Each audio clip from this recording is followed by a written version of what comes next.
nation. Cut. Abraham Lincoln, America's 16th president reigning from 1861 to 1865, was born in Kentucky in the year 1809.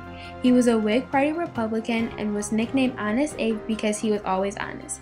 He vowed to reserve the Union even if that meant war, and during his presidency, he made changes not only in the political field, but the social, economic, technological, and cultural fields too.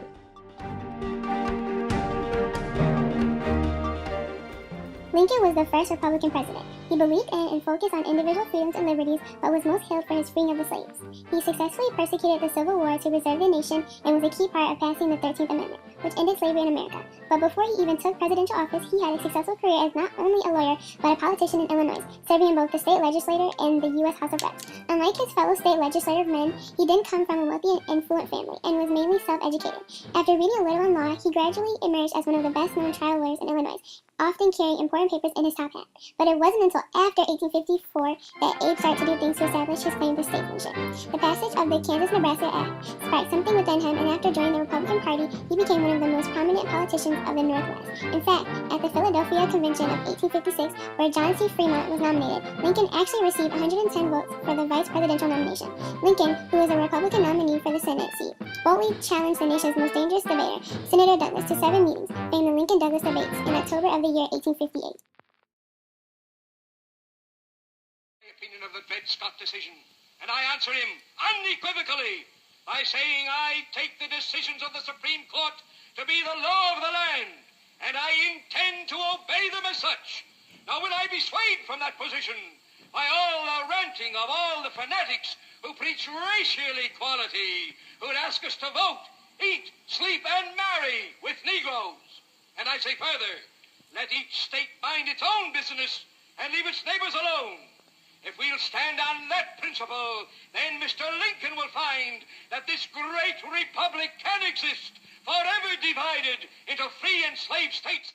His first inaugural address was an appeal to the rebellious states to rejoin the nation. The Civil War opened with the bombardment of Fort Sumter in South Carolina on April 12, 1861. During the war, on November 19, 1863, Lincoln delivered his most famous speech, the Gettysburg Address. It wasn't until the Union victory of the Battle of Antietam that Lincoln issued the Emancipation Proclamation on January 1, 1863. The proclamation changed the war drastically. In 1864, Lincoln ran for presidency again, but had fears he wouldn't win. Only in the few final months of the campaign did Ulysses S. Grant help Lincoln win by winning a string of victories. In his second inaugural speech on March 4, 1865, he made it clear that he wanted to end the war. The Lincoln administration passed the Revenue Act of 1862, which established the U.S. first income tax to pay the cost of the war, the Morrill Act of 1862, Homestead Act, the creation of the Department of Agriculture, and internationally navigated the Trent Affair. Lincoln was portrayed as a self-made man, the liberator of the slaves and the savior of the Union, who gave his life so that the slaves could be free. He was announced Father Abraham, a mythological hero to African Americans. Lincoln was known for saving the Union and killing slavery to create a more perfect Union. He was known to be the most activist president in history. He transformed the role of the president as commander-in-chief, which made the president supreme over both Congress and the courts. During his presidency, however, Lincoln was not favored by many white Southerners, which in turn caused his great downfall.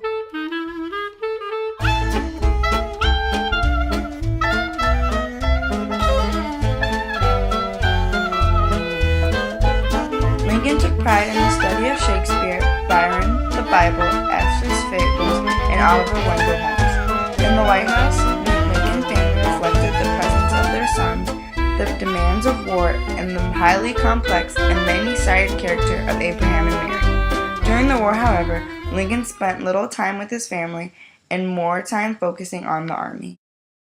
Modern weapons such as ironclad ships, repeating rifles, and breech-loading cannons increased the damage it caused during the Civil War. Lincoln used telegrams in the telegram office of the War Department so he could understand what was going on the war front. He tested a patent, which was a device to lift river boats over shoals.